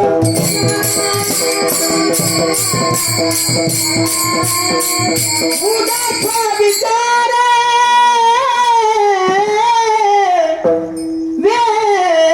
करी, जोडनिया धन उत्तम व्यवहार. माझे तुकोबा म्हणतात, व्यवहार करा. जन्माला आलेल्या माणसाला व्यवहार केला पाहिजे. पण कोण केला पाहिजे बाबा? 18 वर्षापासून पुढे. 18 वर्षाच्या आत व्यवहार हातात द्यायचा. हो, 18 वर्षाच्या अगोदर जर तुम्ही व्यवहार हातात दिला, ज्यानं व्यवहार हातात दिला तोच घराच्या बाहेर जातो. ही सध्याची परिस्थिती आहे. तुम्ही विचार तर करत जा. कमीत कमी कीर्तनाच्या माध्यमातून आपल्याला काय शिकण्यासाठी मिळालं पाहिजे? एक, सामाजिक धार्मिक कार्यक्रमामध्ये तुमचा सिंहाचा वाटा असला पाहिजे, सहभाग असला पाहिजे. दुसरी गोष्ट, हिंदू धर्माचं रक्षण तुमच्याकडून झालं पाहिजे. तिसरी गोष्ट, धार्मिक कार्यक्रम करणारा माणूस किंवा धार्मिक कार्यक्रमाचा प्रचार प्रसार करणाऱ्या माणसाशी तुमचं समर्थन असलं पाहिजे. याच्यावर तुमचं काय मत आहे सांगा. आपण आपल्याच लोकांचे टंगळे खाली ओढतो, त्यामुळे आपल्या समाजाची एकी नसल्यामुळे बाकीचे लोक येतात आणि निशाणा साधून जातात. हे आपण लक्षात ठेवलं पाहिजे. मला जातीवादक किंवा समाजवादक धर्मवादक बोलायचं नाही. तुम्ही कोणत्या समाजाचे याच्याशी काही घेणं देणं नाही. तुमची जात कोणती आहे याच्याशी काही घेणं देणं नाही. तुमचं रक्त झालंय, तुम्ही हिंदू आहात, आपण भारतीय आहोत. हिंद देश के निवासी हम सब एक है, रंग वेश देश चाहे भाषा अनेक है, असं म्हटलं जातं, असं शिकवलं जातं. म्हणून आपण याचा सविस्तर विचार काय केला पाहिजे. जर बघा, आम्ही बऱ्याच ठिकाणी गावाला जातो. जाधव सर, कार्यक्रमासाठी गेलो की एखाद्या गावात कार्यक्रम चालू होतात, अशी भली मोठी साऊंड सिस्टीम आणली असते. आपलेच लोक असतात आणि लगेच येतात, हो त्या साऊंडचा आवाज कमी करा जरा, आमच्या पोराला अभ्यास करायचा आहे. जसा काही याचा पोरगा कलेक्टरच होणार आहे. अरे बाबा, 12 महिने साऊंडचा आवाज तुझ्या कानात येणार नाही ते आम्हालाही समजतं, पण 12 महिन्यातला 7 दिवस हे सप्त्याकरता दिलेले असतात. 7 दिवस तर कळ सोसा. हिंदू धर्माचं कार्य आहे. साऊंडचा आवाज कशा करता आपण वाढवतो. जे म्हातारे कुतारे लोक कीर्तनात चालता येत नाही म्हणून येऊ शकत नाही, या साऊंडचा आवाज त्यांच्या कानापर्यंत गेला पाहिजे. त्यांच्याही कानामध्ये ज्ञानाच्या 4 गोष्टी पडल्या पाहिजे. याच्याकरता थोडा आवाज जास्त असतो. याच्याकरता जास्त आवाज असतो. आवाज गेला पाहिजे याच्याकरता आवाज आहे. त्यातही काही लोक म्हणतात आवाज जास्त झाला, कमी करा.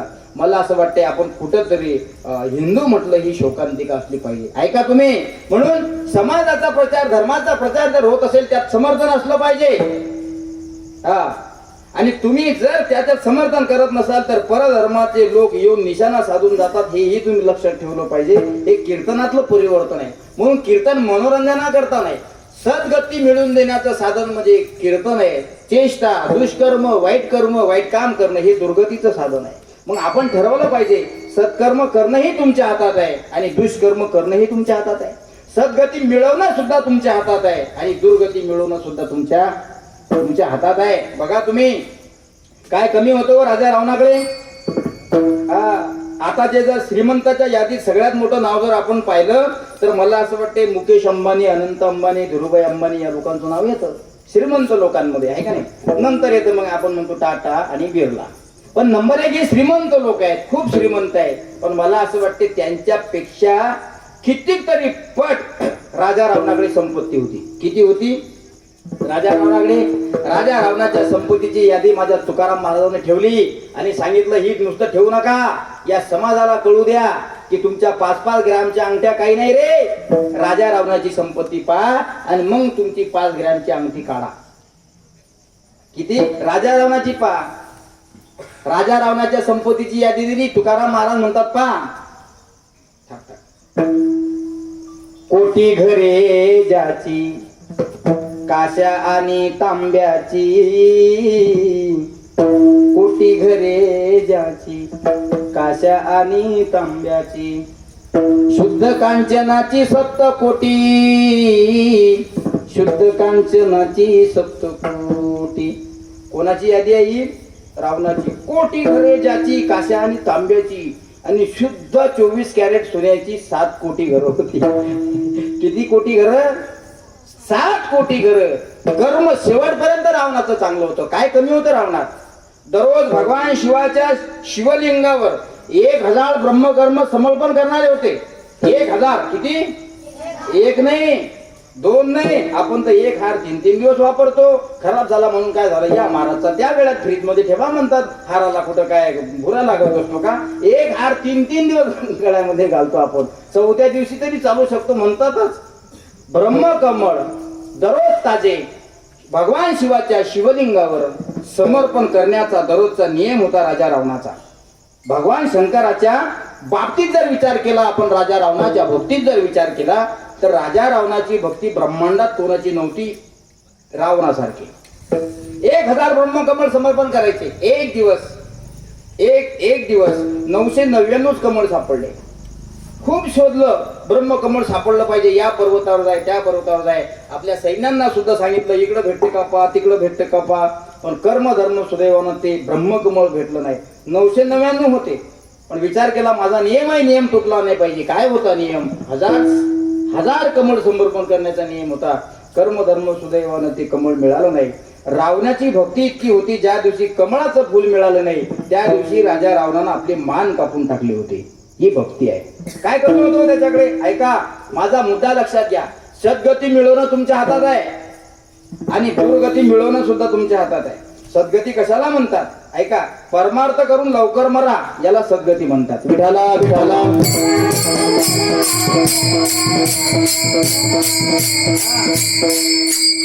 परमार्थ करून लवकर मरा याला सद्गती म्हणतात. कीर्तन नीट ऐका. आणि प्रपंच करून नुसतं बाज धरा याला संसार म्हणतात. नाही तुमच्या लक्षात आलं सांगतो. परमार्थ करणारी लोक या कष्टकरी कलियुगातून लवकर जात असतात आणि ही प्रमाणे सुद्धा त्यांच्या करता येत. गेले दिगंबर ईश्वर विभूती, गेले दिगंबर ईश्वर विभूती, राहिला त्या कीर्ती जगामाजी, राहिल्या त्या कीर्ती जगामाजी. हे विश्वंभर जे या महान विभूती या समाजाचा, या जगाचा, या विश्वाचा, या कष्टकरी कलियुगाचा, या मृत्यू लोकाचा निरोप घेऊन गेले. आजही कीर्तन प्रवचनाच्या माध्यमातून या लोकांचं नाव आपल्याला घ्यावं लागतं. याचं कारण काय? हे संसार करून बाजीवर पडेल राहिले नाही. प्रपंच करून बाजीवर पडल्यापेक्षा परमार्थ करून लवकर मिळेलं कधी चांगलं. शास्त्र सांगतो, भागवत सांगते, शिवपुराण सांगते, देवी भागवत पुराण सांगते. हे पुराण कधी वाचत जा. नसेल आपल्याला वाचता येत तर कधी कोण्या मोठ्या ज्ञानी माणसाचं तुम्ही ऐकत जा. या कष्टकरी कलियुगामध्ये जास्त दिवस जगल्यापेक्षा लवकर मेलेली माणसं कधीही चांगली आहे. जास्त दिवस जगून पहा. तुमच्या घरामध्ये घरातले लोक तुमच्या मरणाची वाट पाहत असतात. बाईल म्हणती खरं मरता तरी बरे, नासी येले घरे तुमकोनी. अरे हे घर त्यांनी बांधलेलं आहे. हाडाची काळ रक्ताचं पाणी, रात्रीचा दिवस दिवसाची रात्र केली. मातीच्या घरात राहत होता भल्या माणसा तू. काही कालांतरानं ते पत्राचं झालं. आता मातीचं नाही, आता पत्राचं नाही, ते सिमेंटचं झालं. त्या बाबांना हाडाची काळे रक्ताचं पाणी करून मातीचं घर बांधलं. आज त्याच्या आशीर्वादानं तुला जन्म मिळाला. त्याच्या आशीर्वादानं तुला 2 पैसे कमावण्याची अक्कल मिळाली. मातीच्या घरातून 3 पत्राच्या घरात आला. 3 पत्रावरून तू स्लॅबच्या घरात गेला. ज्याच्या आशीर्वादामुळे स्लॅबचं घर झालं ना, त्याच घरात असणारा आपला बाप, त्या बापाला, त्याच घरात असलेली आपली आई, त्या मायेला आपण लवकर मेलो पाहिजे अशी अपेक्षा करतो. हे कष्टकरी कलियुगातलं साधन आहे. हे समजलं पाहिजे. हे समजत नाही आपल्याला. बाईले म्हणती खळं, बाईले म्हणती खळं, मरता तरी बरे, नासी येले घरे थुंकोनिया, थुंकोनिया, नासी येले घरे थुंकोनिया. या कष्टकरी कलियुगामध्ये जास्त जीवन जगल्यापेक्षा लवकर मेलेली माणसं कधी चांगली आहे. सद्गती मिळते त्या लोकांना, पण परमार्थ करून गेली पाहिजे तर मिळते. प्रपंच करून तुम्हाला सद्गती मिळत नाही, उलट तुमची दुर्गती होते. बघा, तुम्ही चालता येत नाही, तुम्हाला घर बांधण्यासाठी तुम्ही धावपळ करत होते. आज तुमचे पाय थकले, टोंगळे तुमचे काम करत नाहीत, पाय तुमचे पुढे वाटचाल करत नाहीत. एका जागेवर बसलेले आहे तुम्ही. तुम्हाला थुंकण्यासाठी सुद्धा बाहेर जाता येत नाही. कर्म धर्म सुदैवानं तुम्ही तुमच्या घरात थुंकण्याचा प्रयत्न करता. नवीन नवीन सहन करतात तुमच्या घरातले लोक, नवीन नवीन सहन करतात. पण तुमची थुंकी जर वाढत गेली ना, तर ते लोक म्हणत असतात की बाबा आता काही खरं नाही बाबा, ऐका माझं, याच्यामध्ये परमार्थ आहे, याच्यामध्ये गुह्य जडलेलं आहे. आपण ऐकतो ना राजा हो कीर्तन, ऐकण्यापुरतं वैराग्य होतं की श्याम महाराज म्हणतात ते बरोबर आहे. हा, पण कीर्तन झालं, बॅकसाईड झटकली, निघले, त्याचं कामच आहे सांगणं, त्याचं कामच आहे सांगणं. ऐका, वडील मलाही आहेत, सॉरी वडील मलाही होते. आमचे वडील फार परमार्थ करणारे वडील. आता 3-4 महिन्यापूर्वी आमचे वडील वारले. पण वडिलांच्या सेवेमध्ये आम्ही काही कमतरता पडू दिली नाही. बाबा तुमच्यामुळे आम्ही कमवतो आणि तुमच्यामुळे आमचं हे शरीर उभं आहे. तुमच्यामुळे आम्ही आज उभं आहे. जे काही आहे तुमचं आहे बाबा. तुम्ही सांगा बाबा तुम्हाला काय पाहिजे. बाबाला हॉस्पिटलमध्ये ऍडमिट करण्यात आलं. बाबा जाता जाता का होईना पण बाबाच्या डोळ्यात आनंदाचे अश्रू आले. बाबाला विचारलं बाबा आपण का रडता. बाबाने सांगितलं मी संपत्ती नाही कमावली गड्या, पण तुमच्यासारखे पोरं कमावले, संपत्ती घेऊन मी चाललो. म्हणून हे बाबाचे शब्द आहे आणि आमच्या डोळ्याच्या समोर आमचे वडील त्यांचं देवासन झालं. ऐका, कारण प्रत्येकाला जावं लागतं. तुमचं वय झालं तुम्ही गेले म्हणून काय, आमचं सुद्धा कधीतरी वय होणारच आहे. इथं कोण आहे. येते नाही उरो आले अवतार, येरती पामर जीव किती, किंवा पीर मरे पैगंबर मरे, कबीर महाराज. पीर मरे पैगंबर मरे, मर मर गए जिंदा जोगी, जपी तपी सन्यासी मर गए, पड़े काल के फांसी, जब का अजब तड़ा खाबे, तू क्या जाने लड़का भी. 9 भी मर गए, 10 भी मर गए, मर मर गए सहस्त्र 33 कोटी देवता मर गए, पड़े काल के फांसी, जब का अजब तड़ाका बे, तू क्या जाने लड़का बे. ही मोठ्याची यादी आहे. विठाला विठाला.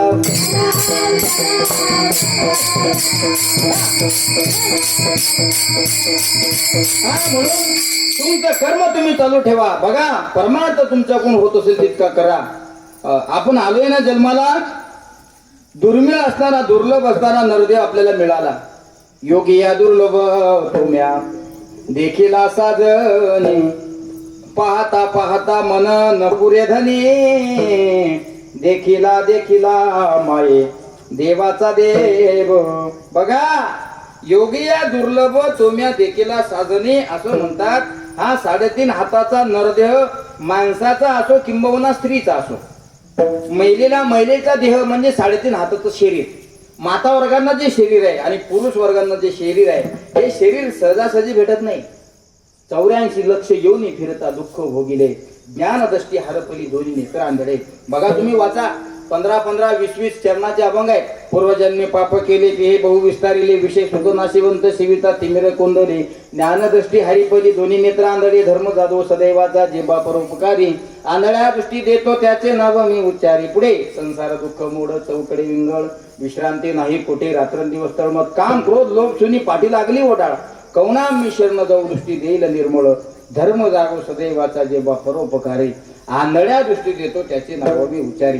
84 लक्ष योनी फिरता दुःख भोगिले, माणसाचा देह असू द्या किंबहुना माता वर्गाचा देह असू द्या, 84 लाख योनी फिरत फिरत फिरत फिरत फिरत फिरत हा येतो आणि तेव्हा कुठं दुर्लभ असणारा माणसाचा नरदेह माणसाला भेटतो. म्हणून म्हणतात योगिया दुर्लभ तोम्या देखिला साधनी. हा दुर्लभ असणारा नरदेह तुम्हाला मिळाला, पण हा कशा करता मिळाला हे अजून कळालेलं नाही. ऐका, माझे तुकाराम महाराज म्हणतात, धर्माची तू मूर्ती पाप पुण्य तुझी हाती.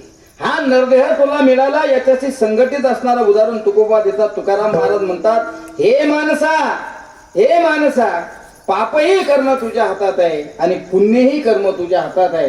आता तू ठरवलं पाहिजे की आपण पुण्य केलं पाहिजे की पाप केलं पाहिजे. 2 पर्याय आहेत, रस्ते तुमच्याकडे 2 आहेत.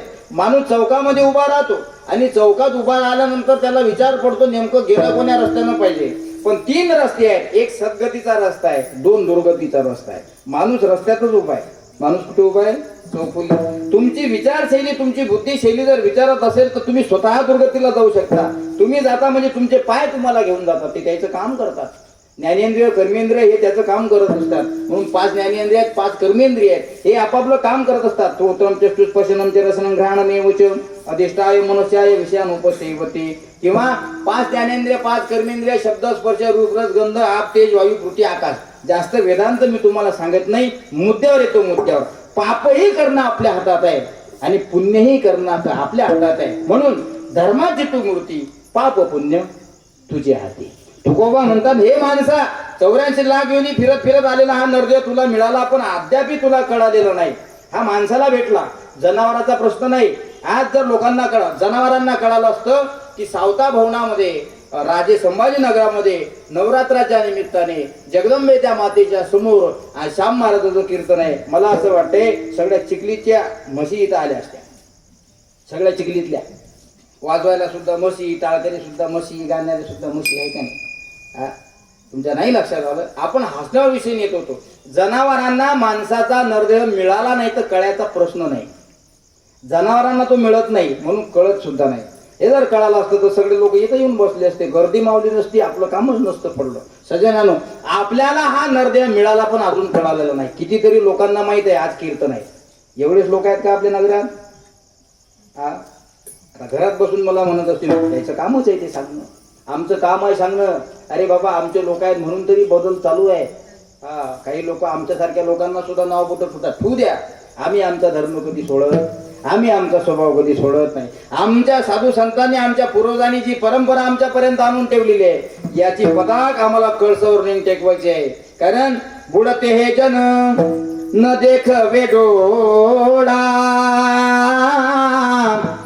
येतो कडवळा म्हणून बुडते जन न देखवे डोळा.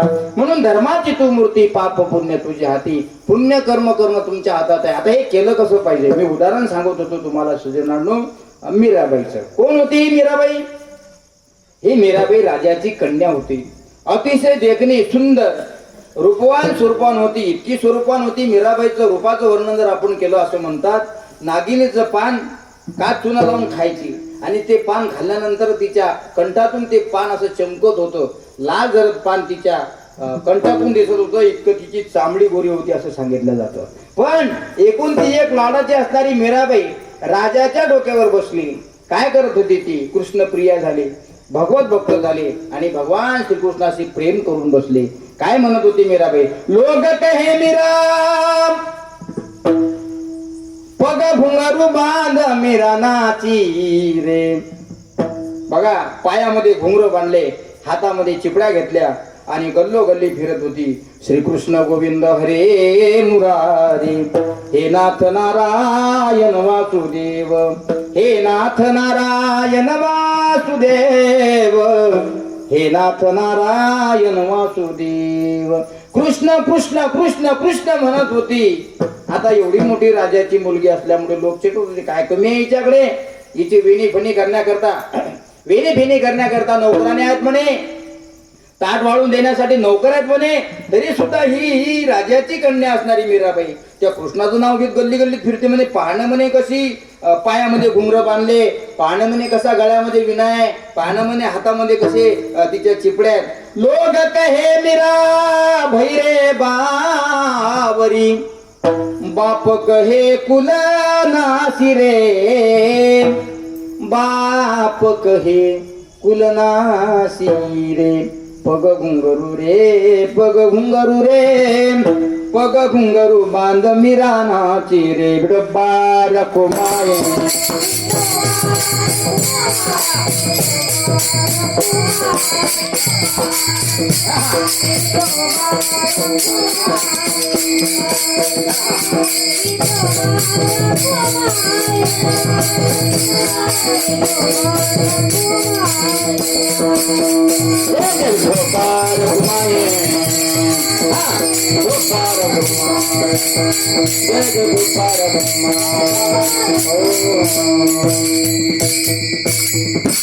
मीराबाई भगवत भक्त असल्यामुळे ब्रह्मज्ञान तिला होतं आणि ब्रह्मज्ञान असणारे लोक लोकांकडे लक्ष देत नाही. जे ज्ञानी आहेत लक्ष देण्याचं काम कोण करतो? अज्ञानी लोक करतात. समोरचा व्यक्ती हरिपाठ करत असेल आणि दुसरा व्यक्ती जर त्याची चेष्टा करत असेल, काय हरिपाठ करतो, कशासाठी करतो हरिपाठ, हरिपाठ करून कोणाचा चांगला झालो, हरिपाठ करणारा त्याच्याकडे पाहायचं नाही. त्यानं समजून घ्यायचं की हा ज्या अर्थी आपल्याला बोलतो त्या अर्थी हरिपाठाचा याचा संबंध नाही, हा अज्ञानी आहे लेखाचा. अज्ञानी माणसाला उपदेश करण्याचं काम आमचे संत महात्मे करत असतो. बघा, मीराबाई पायामध्ये घुंगरं बांधते, हातामध्ये चिपड्यात, गळ्यामध्ये विनाय आणि गल्लोगल्ली फिरत गेली. श्रीकृष्ण गोविंद हरे मुरारी, लोग कहे मीरा भैरे बावरी, बाप कहे कुल नासी रे. लोक म्हणले, राजे काय कमी आहे तुमच्याकडे? किती श्रीमंत आहे म्हणे तुम्ही. गाडी आहे, घोडे आहेत, बंगले आहेत, नोकर चाकर, शेती जमीन, सोनं नाणं, पैसा आपला खूप आहे म्हणे तुमच्याकडे, पण तुमची संतान काय चांगले नाही निघाली म्हणे बुवा. म्हणे कसं काय? म्हणे बघा ना कशी गल्ली गल्लीमध्ये फिरते. मीराबाई पागल झाल्या होत्या भक्तीमध्ये. पागल झालं पाहिजे बाबा, तर तुम्हाला देव भेटतो, तर तुम्हाला देवाची भक्ती करते. जनाबाई पागल झाल्या, मीराबाई पागल झाल्या, बहिणाबाई पागल झाल्या, तुकोबा पागल झाले, गजानन महाराज स्वतः पागल होते आणि आज आपल्याला पागल करतात, इतकी त्यांची श्रद्धा आहे. ऐका, अगोदर पागल आहेत, पागलच म्हणत होते ना गजानन महाराजांना. गजानन महाराजांना पागल म्हणत होते. बघा तुम्ही, देवीदासाच्या मुलाची ऋतुशांती होती. गजानन विजय अध्याय पहिला, गजानन विजय अध्याय पहिला, ओवी क्रमांक 90 ते 100 घरी गेल्यानंतर पाहून घ्या. गजानन विजय आहे का तुमच्याकडे? अरे वा, वाचत नाही म्हणा आम्ही, गुरुवारच्या गुरुवारी वाचतो. वेळच भेटत नाही ना, कारण टीव्हीवर सिरियल येतात, त्याच्यामुळे आमच्याकडे वेळ भेटत नाही. आम्ही पोळी सुद्धा टीव्ही पाहूनच करतो. एका मावशीला मी विचारलं, मावशी भाजी काय? म्हणे भाजी मला येत नाही. म्हटलं मग भाजी कशी करायची याची सिरियल आता लागते म्हणे. त्या सिरियल मध्ये दाखवल्या जातं म्हणे की भाजी ही मटकीची आहे, त्याच्यामध्ये मीठ किती टाकायचं, त्याच्यामध्ये हळद किती टाकायची. बघा तुम्ही सगळं सत्यानाश झाला रे बाबा. पहिल्यासारखं काहीच राहिलं नाही, हायब्रिड सारखं राहिलं नाही. पहिले नाही का आमची आजी त्या वरोट्यावर, त्या पाट्यावर मस्त असा मसाला घासायची. अर्ध गरगुट त्या पाट्याचं राहायचं आणि अर्ध गरगुट त्या मसाल्याचं राहायचं. पण ते गरगुट असणाऱ्या मसाल्याची भाजी केल्यानंतर त्या भाजीची चव सुद्धा वेगळी राहायची. आता सगळ्या एव्हरेस्टची पुडी, मसाल्याची पुडी, सगळ्या पुड्याच आहे. म्हणून आजकालचे लेकरं सुद्धा पुड्यासारखीच आहे, अगरबत्ती छान परिस्थिती आहे. पहिल्यासारखं काही राहिलं नाही, खाणं दणकट राहिलं नाही, संस्कृती दणकट राहिली नाही. संप्रदाय सुद्धा दणकट अजून आहे, धर्म दणकट राहिला नाही, प्रपंच दणकट राहिला नाही, आता राम राहिलेला नाही. तर हे राम कसा आला पाहिजे याच्याकरता ही एनर्जी, ही ऊर्जा घेण्याचं काम हे कीर्तन करतं. बघा ना तुम्ही किती चेष्टा करत होते मीराबाईची. म्हणून मीराबाईची चेष्टा करत असताना काय कमी आहे म्हणे तुमच्याकडे, खाण्या पाण्यासाठी सगळं काही आहे, तरी तुमची मुलं चांगले निघाले नाही. ते म्हणले काय झालं, बघा म्हणे तुमची मुलगी राजे तुमचं नाव खराब करते म्हणे. राजे म्हणले असं, माझी मुलगी आहे म्हणे. हो तुमची जे काय करते, काय केलं तिने, काय नाही म्हणे, स्वतःही देवाचं स्मरण करते म्हणे, दुसऱ्यालाही करायला लावते म्हणे. आम्हाला कशाला विक्षेप म्हणे फालतू, आमचा देवाचा काही संबंध नाही, पण त्या पोरीमुळे आम्हाला करावं लागतं म्हणे. एक काम करा म्हणे राजे, ही तुमच्या पोटी जन्माला आलेली पोरगी चांगली नाही म्हणे.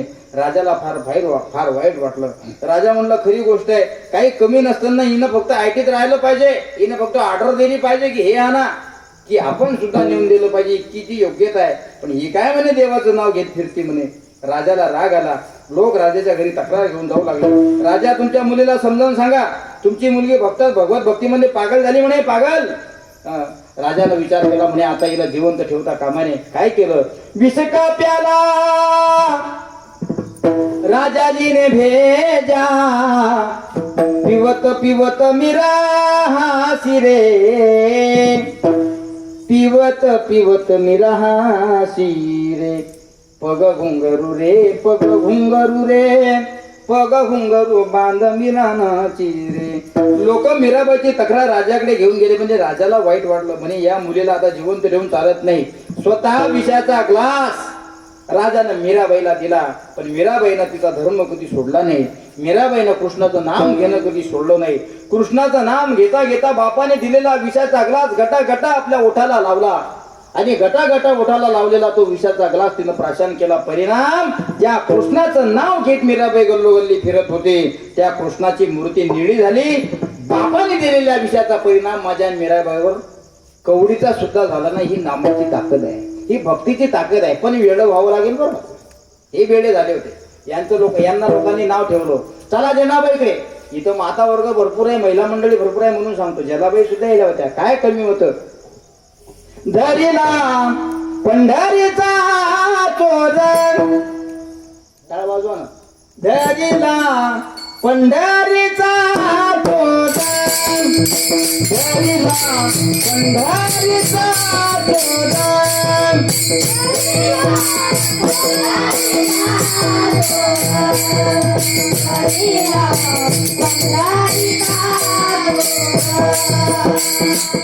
धरिला पंढरीचा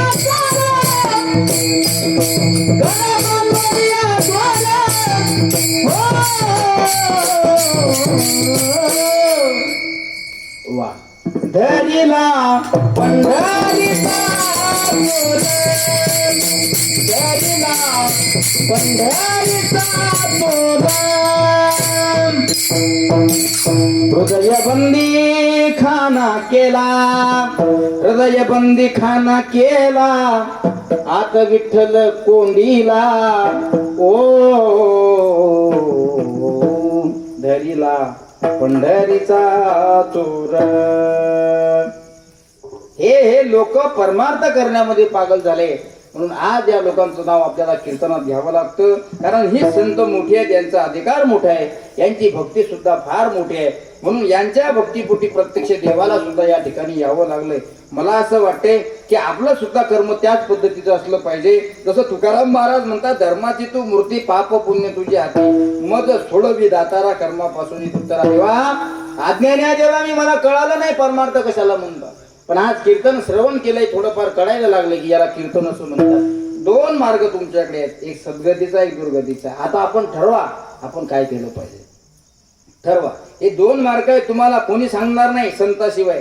प्रपंचाचं तुम्हाला परमार्थाचं नावही घेऊ देत नाही, कारण प्रपंचाचं नाव आपण घेतो, प्रपंचात कधी सुख मिळालं नाही आणि प्रपंचात सुख मिळतही नाही.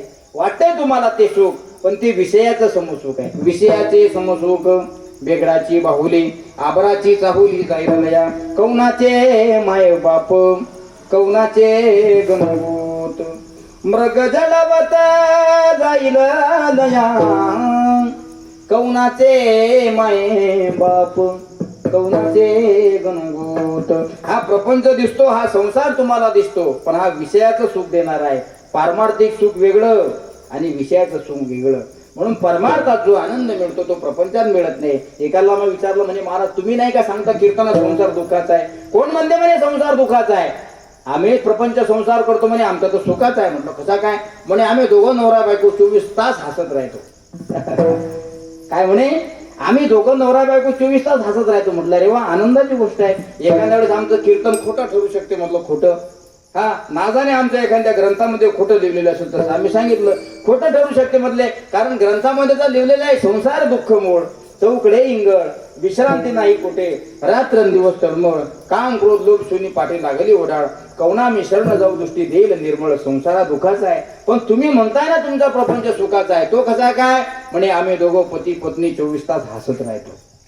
अरे वा, कर्म धर्म सुदैवानं त्यांच्या नगरामध्ये, जसं तुमच्या नगरात आज कीर्तन आहे तसं त्यांच्या नगरात कीर्तन होतं. त्यांच्या नगरात कीर्तनासाठी गेलो, कीर्तन झालं. बहादरानं चांगलं कीर्तन ऐकलं, बहादरानं चांगलं कीर्तन ऐकलं. म्हणे आम्ही नाही का, आमचा संसार अत्यंत आनंदाचा आहे, 24 तास आम्ही हसत राहतो. म्हणे म्हणलो वा. कीर्तन झाल्यानंतर तो मला भेटला, दर्शन घेतलं. महाराज म्हणे चला चहा घ्यायला. काय म्हणे? चहा घ्यायला. म्हटलं चला बा, आता याचा संसार सुखाचा आहे तर चहा घ्यायला जाऊ. घरी चहा घ्यायला गेल्यानंतर घराचं गेट लावलेलं होतं. नीट आहे का? घराचं गेट लावलेलं होतं आणि घरातून आवाज येत आहे फक्त हसायचा, खी खी खी खी खी खी खी खी खी खी खी खी. मी म्हटलं यानं सांगितलं ते खरं झालं वाटते बा.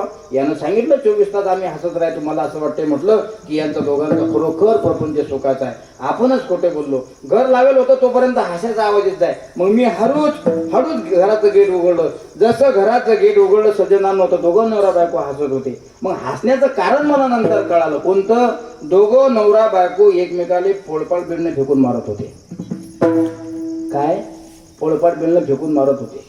मग हसायचं कारण कळालं नाही महाराज आम्हाला. म्हणे एकच आहे. तुम्ही नाही का म्हणे महाराज एवढे शिकले पण अजून अज्ञानीच आहे. हसायचं कारण एकच आहे म्हणे, मी पोळपाट बायकोला फेकून मारतो म्हणे, आणि पोळपाट बायकोला फेकून मारला की बायको पोळपाट हुकवते म्हणे, पोळपाट हुकला की बायको हसते म्हणे, आणि तोच पोळपाट बायको उचलती म्हणे, आणि तोच पोळपाट मला फेकून मारते म्हणे, मी हुकला की मी हसतो म्हणे. मला सांगा, हसत दिसतात हे लोक तुम्हाला, हा संसार सुखाचा आहे का? एखादं पोळपाट बेलणं एखाद्याच्या टाळक्यात लागलं म्हणजे कार्यक्रमच होतो ना देवा. कार्यक्रम होतो म्हणजे होतोच तो. हा प्रपंच कधी सुखाचा झाला नाही, हा प्रपंच कधी सोन्याचा होणार नाही. म्हणून शास्त्रकारांनी सांगितलंय, मृत्यू लोकी सुखाची कहाणी ऐकू जन कवनाचे सर्वने तैसे सुखनिंदा तू इंगळाचे नाही. या मृत्यू लोकात सुख जरी वाटत असेल तरी इच्छवानी दणका दिल्याचं दुःख आहे. म्हणून संसार कधी सुखाचा मानायचा नाही. हा संसार फक्त मानला जातो नाही, पण संसार करण्याची प्रवृत्ती दिलेली आहे, त्यामुळे दुःखाची वाटते. दुसऱ्याला विचारलं म्हणे महाराज तुम्ही लेच खोटं बोलताय आजकाल. म्हणे कसं काय? कोण म्हणताय म्हणे संसार दुःखाचा आहे? सुखाचा आहे म्हणे संसार. म्हटलं असं असू शकते बुवा, आपल्याला काही अनुभव नाही. म्हटलं अजून. म्हणे नाही महाराज, हे नाही का म्हणे तुम्ही आता उदाहरण दिलं, आमच्या पती पत्नीचं खूप प्रेम आहे म्हणे, इतकं प्रेम आहे म्हणे, इतकं प्रेम आहे. म्हटलं का रे बाबा, लग्न होऊन किती दिवस झाले? म्हणे महाराज 2 वर्ष झाले. उद्या नाही का म्हणे आमच्या बायकोचा वाढदिवस आहे. अरे वा, 2 वर्ष विवाह होऊन झाले म्हणे, आणि 3रा वाढदिवस आहे म्हणे आमच्या धर्मपत्नीचा. म्हटलं अरे वा, तुमच्या पत्नीचा वाढदिवस आहे म्हणे. हो. म्हटलं काही पार्टी वगैरे आहे का? म्हणे पार्टी नाही, पण सरप्राईज आहे. म्हटलं अरे वा, काय सरप्राईज आहे? म्हणे सांगत नसतात. जर मी तुम्हाला सांगितलं तर ते सरप्राईज कसं, ते गुप्त असतं म्हणे, ते गुपचूप काढायचं असतं म्हणे, ज्याचा वाढदिवस आहे त्याच्या समोर ठेवायचं असतं म्हणे, त्या केकवर त्याचं नाव लिहायचं असतं म्हणे. त्याच्या बायकोचा, त्याच्या पत्नीचा वाढदिवस होता म्हणून हे केकच्या दुकानात गेलं. जोगदंडे साहेब केकच्या दुकानात गेलं आणि केकवाल्याला हसत हसत बोललं, ए केकवाल्या दादा, ए केकवाल्या दादा. केकवाला म्हणलं का रे बा काय झालं? बरं आहेस ना? म्हणे हो बरं आहे. म्हणे आज जरा खुश दिसतो. म्हणे मग 2 वर्षापासून आमचा प्रपंच अतिशय सुखात चालू आहे म्हणे, कर्म धर्म सुदैवानं उद्या माझ्या बायकोचा वाढदिवस आहे म्हणे, 1 क्विंटलचा केक बनव म्हणे. किती क्विंटलचा? 1 क्विंटलचा केक बनव म्हणे. पण म्हणे काय पण? म्हणे 1 क्विंटलचा केक बनव, पण त्या केकवर लिहू म्हणे हॅपी बर्थडे प्रियतमा. काय लिहू म्हणे? हॅपी बर्थडे प्रियतमा.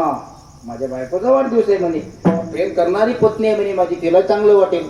आता केकवाल्याच्या दुकानात जास्त गर्दी होती. 1 क्विंटलचा केक त्यानं बनवला, पण प्रियतमा लिहायच्या ऐवजी त्यानं लिहिलं प्रेत आत्मा. त्या केकवर काय लिहिलं? हॅपी बर्थडे प्रेत आत्मा. जसा प्रेत आत्मा लिहिलेला केक त्यानं खोक्यामध्ये पॅक केला. ते खोकं उचलून आणलं, मेणबत्ती विझवली. आता केक कापणार, खोकं उघडणार, ते पाहिल्याबरोबर तिथं प्रेतमाचे जे प्रेत आत्मा दिसलं, ते प्रेत आत्मा दिसल्याबरोबर ती कालिंका झाली ना बापा. ती बाई कालिंका झाली. जशी कालिंका झाली तशी याच्या छाताळावरच बसले. आणि जसा बॅन पार्टीवाले बॅन वाजवतात तसा नवरा वाजवला. हो, आपला दृष्टांत संपला. सिद्धांत एवढाच आहे, तुम्हाला दिसायला जरी संसार प्रपंच सुखाचा वाटत असला तरी याच्यामध्ये 24 तास 24 सेकंद 24 मिनिटं केवळ दुःख आणि दुःख आहे. म्हणून शांती धरा उतराला पहिला ते राम. हा जो प्रपंच आहे हा कधीच कोणाचा सुखाचा झाला नाही आणि हा कधीच कोणाचा सुखाचा होणार नाही. माणसाला माणसाचा नरदेव मिळाला, मातेला सुद्धा स्त्रीचा नरदेव मिळाला. हा प्रपंच विषयाचा प्रपंच भोगण्याकरता आणि खरोखर जर आपल्याला नरदेव कशा करता मिळालेला असेल तर माझे तुकाराम महाराज म्हणतात 2 गोष्टी करण्याकरता, एक पाप आणि दुसरं पुण्य. कशा करता महाराज हे पाप पुण्य केलं पाहिजे? सद्गती मिळवण्याकरता पुण्य केलं पाहिजे. कशा करता महाराज पाप केलं पाहिजे? दुर्गती मिळवण्याकरता पाप केलं पाहिजे. ज्ञानेश्वर माऊली ज्ञानराज माऊली ज्ञानेश्वर माऊली ज्ञानराज माऊली तुकाराम ज्ञानेश्वर माऊली ज्ञानराज माऊली तुकाराम. गण गण गणात पोती